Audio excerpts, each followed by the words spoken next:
God's grace, God's grace, God's grace, God's grace, God's grace, God's grace. There ain't nothing better than God's grace, God's grace, God's grace, God's grace, God's grace. The thing that I learned the hard way is that life is not fair. I graduated from Emory School of Law at 23 years old, passed the bar.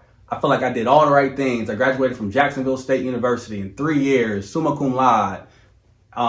Came from foster homes growing up, separated from my mom, taken from her custody when I was 9 years old. So in my mind, I was like, if I just apply myself through education, I can have a better life on the other side. That's what got me through high school. That's what got me through college. That's what got me through law school. So when I graduated and, heaven's gates didn't open up, I felt like I've been lied to. I've been hoodwinked. I've been bamboozled. I really felt not a little, but I felt very, very low because I was this champion in college. They looked up to me. And then I'm finishing school and I don't have anything to show for. I don't have a job making six figures. I didn't have a job at all. I had to move back in with my parents or my mom in Birmingham in her apartment with my sister and her kids. So it was very humbling, but it taught me that life is not fair. And we had a very tough economy when I graduated from law school. A lot of people told me don't go to law school when I was going, but I was like, I'm gonna go anyway. This is what I want to do. And then plus, I didn't know what it was like to not go to school. I went straight through from undergrad to law school. So it was new for me because the school, you think that you can be good in school and that's going to automatically mean you're going to be good in the real world. And that's not the case. You have to separate school from life, school from reality.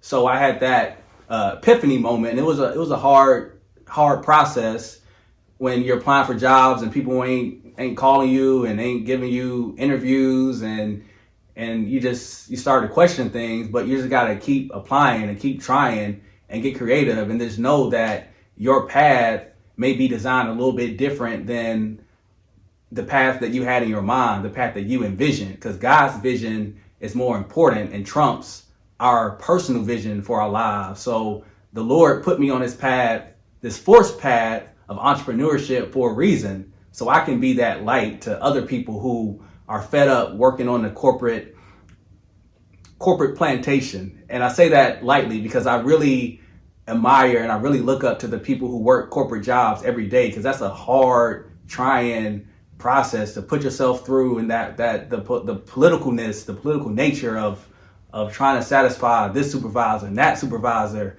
and they're looking down your neck after every move that you make. So I look up to people who have the courage to do that every day, to be corporate citizens.